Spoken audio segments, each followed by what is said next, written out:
ঘুম থেকে উঠেই দেখি আজকে ওয়েদারটা দারুণ ছিল, তাই ঠিক করলাম সকাল সকাল স্নান করে নেওয়া যাক। স্নান সেরে আমি কিন্তু বাইরে বেরোতে দেখি আমার পার্সেল দাদা দাঁড়িয়ে আছে। মা ফোন না করে কিন্তু চলে এসেছে, কারণ সবাই কিন্তু ঠিকানা জেনে গেছে। এত পার্সেল নেওয়া হচ্ছে আমার।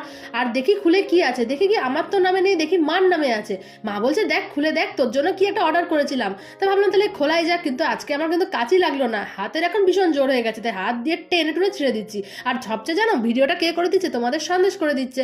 কেউ করার নেই, কি করবো, সন্দেশকে দিয়ে ভিডিওটা করালাম। আর অ্যানিভার্সারির আগে এত গিফট পাবো তো ভাবতেই পারছি না। একটার পর একটা কিন্তু পার্সেল এসেই যাচ্ছে। তোমার মতো আমিও কিন্তু ভেরি এক্সাইটেড, কারণ পার্সেলের ভেতরে যে কি জিনিসটা আছে এবার সত্যি আমি সত্যি জানি না, কারণ অর্ডারটা কিন্তু মার নামে এসেছিল। মা পছন্দ করে নিচ্ছে। দেখো পার্সেলের ভেতর থেকে যে জিনিসটা বেরোলো আমার তো দারুণ লাগলো, কারণ এই কালারে আমার কোনো কুর্তি নেই। আমি যেহেতু শাড়ি একটুখানি কম পরি সেটা মা ভালোই জানে, তাই জন্য বলছে কুর্তি আর চুড়িদার তোকে বেশি ভালো লাগবে। তাই এই কুর্তির সেটটা মানে প্লাজো আছে সেটটা আমাকে অর্ডার করে দিয়েছে। আমি এরকম পরে তোমাদেরকে দেখাচ্ছি না, কারণ নেক্সট ভিডিও যখন